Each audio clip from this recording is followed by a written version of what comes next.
guys, it's your boy Hammer back with another video, but today I got something different. It's not a pre-workout review. This is actually a video on how to cycle through your pre-workouts to keep them effective, to not build tolerance, and some tips and tricks to keep your tolerance up, to maybe reset your tolerance, or to actually potentiate and amplify the effect of your pre-workouts.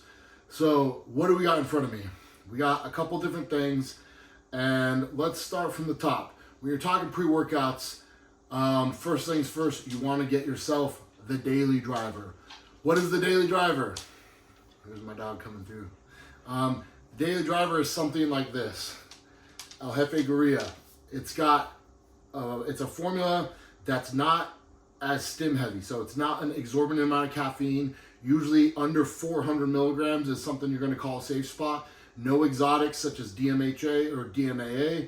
Not an aggressive dose of alpha-yohimbine. This has 1 milligram. The focus on a daily driver should be usually more of the pump type ingredients, more of the performance type ingredients. So you look at this, it has a heavy dose of citrulline, it's got nitrates, it's got all that stuff that's gonna help with actual performance of the gym without getting you overstimmed. This is something you could run every day of the week and not have any issues. Once you have your daily driver, you could branch off in a couple different directions.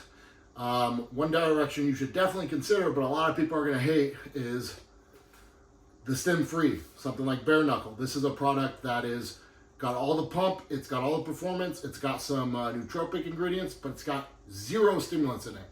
So when you have your daily driver, if you alternate with something that's a stim-free product, it's definitely gonna help keep your tolerance down than if you were just doing stimulants every single day you train.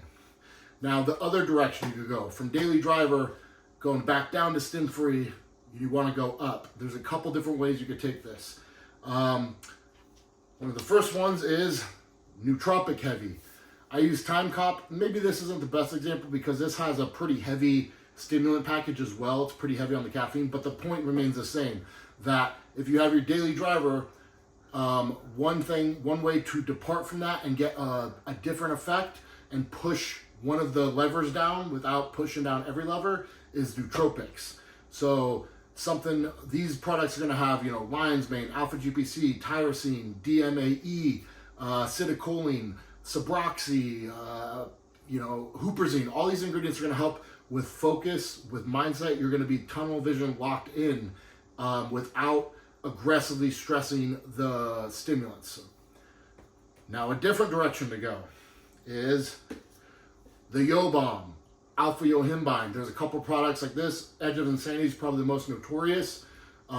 It's a very heavy yohimbine pre-workout. So it stresses the alpha-yo lever, which is different from some of the other things. Another one of my favorites is Hyper Maxed Out.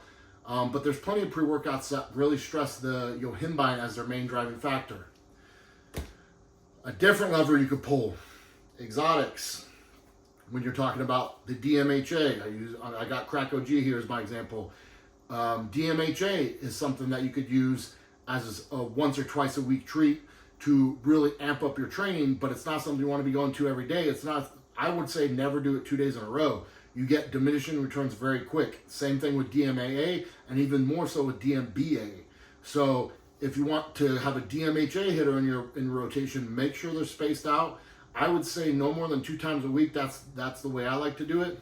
And then we have Smash. What does Smash represent? I don't know. What Smash represents is some of these bathtub formulas that have something in it off-label that we're not sure what it is, but reacts completely differently from everything else. So what I'll tell you is this.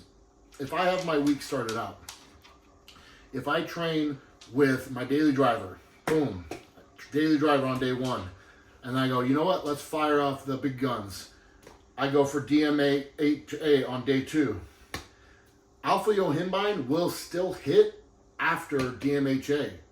Even though this is a super strong pre-workout, if you ran this twice in a row, you want to get that same return in investment, but your alpha-yo hitter will still smack.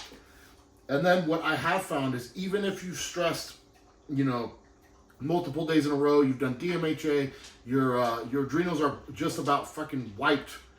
For some reason, Smash will still work. After smash, you're going to be fried and you're going to need a day off or 2 days off.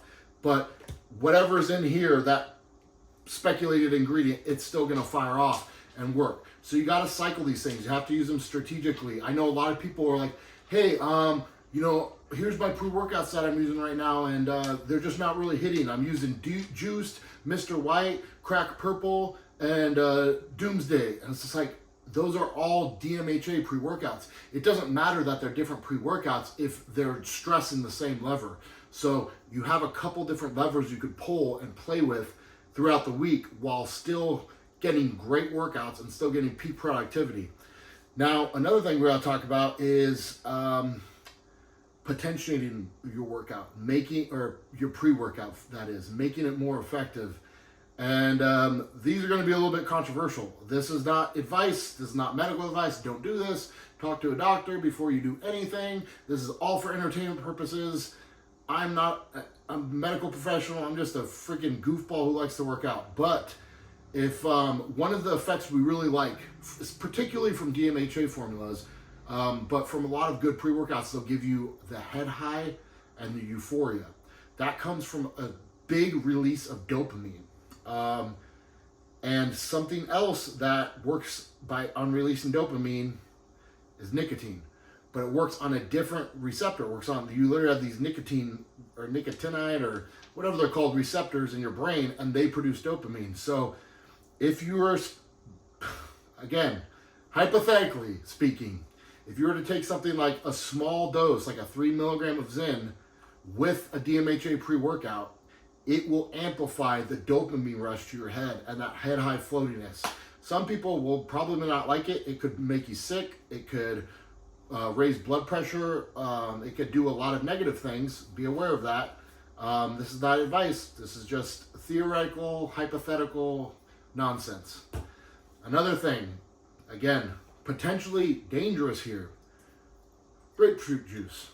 Grapefruit juice, natural, real grapefruit juice, not from concentrate, not some BS,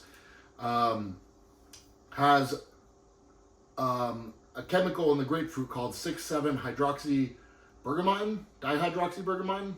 Who cares what it's called? Basically, what it does is it inhibits the CYP breakdown of certain chemicals, so it elongates the effect and will make it stronger of certain substances. Now, fair warning, they used to sell that as a single ingredient. You can't get it anymore because it's dangerous. Because if you're on a certain medication and you don't know, and you take grapefruit juice because you want your pre-workout to be stronger, it could make that other medication you're taking last way longer. And it has a very long effect. The effect you're going to get from this is going to last like 30 hours. So it's not just about drink it, take your pre-workout, and then you're in the clear. But it does react, I believe, with, I know it does react with yohimbine, and I believe it has some reactions with DMHA to potentially make that effect longer and stronger. Now, what's left? You fried your system. Okay, so you're nothing's hitting right, and you want to return to a baseline, right? Nothing is going to beat time off. You time away from stimulants, go non-stim or doing complete rest, nothing is going to replace that. Nothing is going to beat that, but there are ways to kind of expedite that process or trick that process. One thing that there's not really the science there, but people swear by this, and I'll attest to it, is a strong phenibut sleep aid. Now, if you use a strong phenibut sleep aid very sparingly, once or twice a week, after a stim day, it seems to some degree to reset your tolerance to stimulants. So you'll wake up the next day and you might get, maybe they're hitting 10 to 15% harder than if you wouldn't have used the phenibut. Obviously, this isn't something that's, I don't have an exact calculation of this or how much it's going to affect person to person, but a lot of people swear by this one. So it's something to consider. Beyond that, these are ones that are completely not recommended. These are completely hypothetical.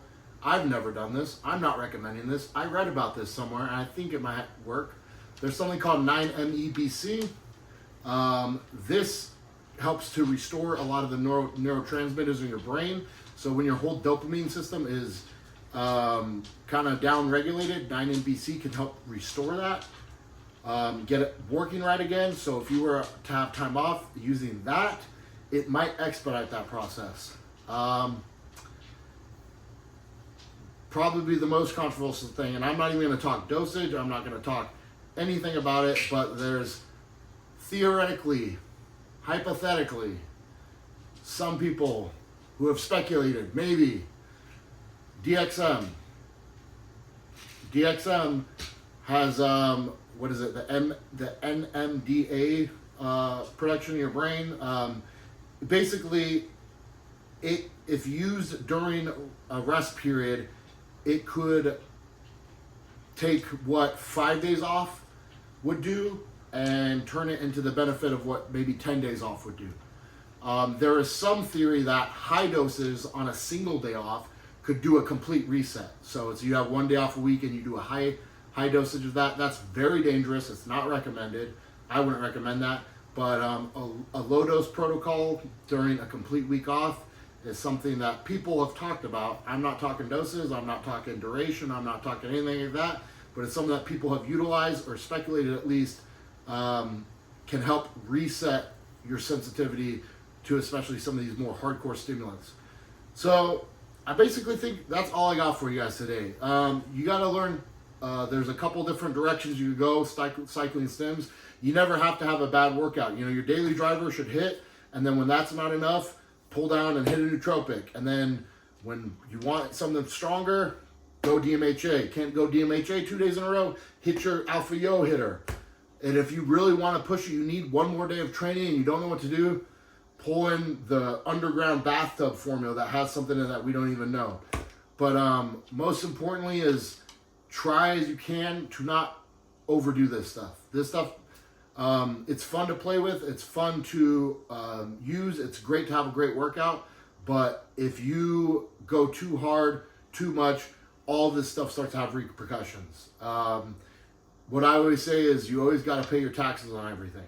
So if you get superhuman strength for 2 hours when you slept like shit, you didn't eat good, and you're dehydrated and you should have no energy, that energy is basically borrowing from the next day. So if you just keep doing that and doing that and doing that, it's going to catch up with you somewhere. And whether that's a day where you just feel like shit and get super sleepy and have to sleep for 13 hours, or whether it's something more serious where your health starts to take a hit.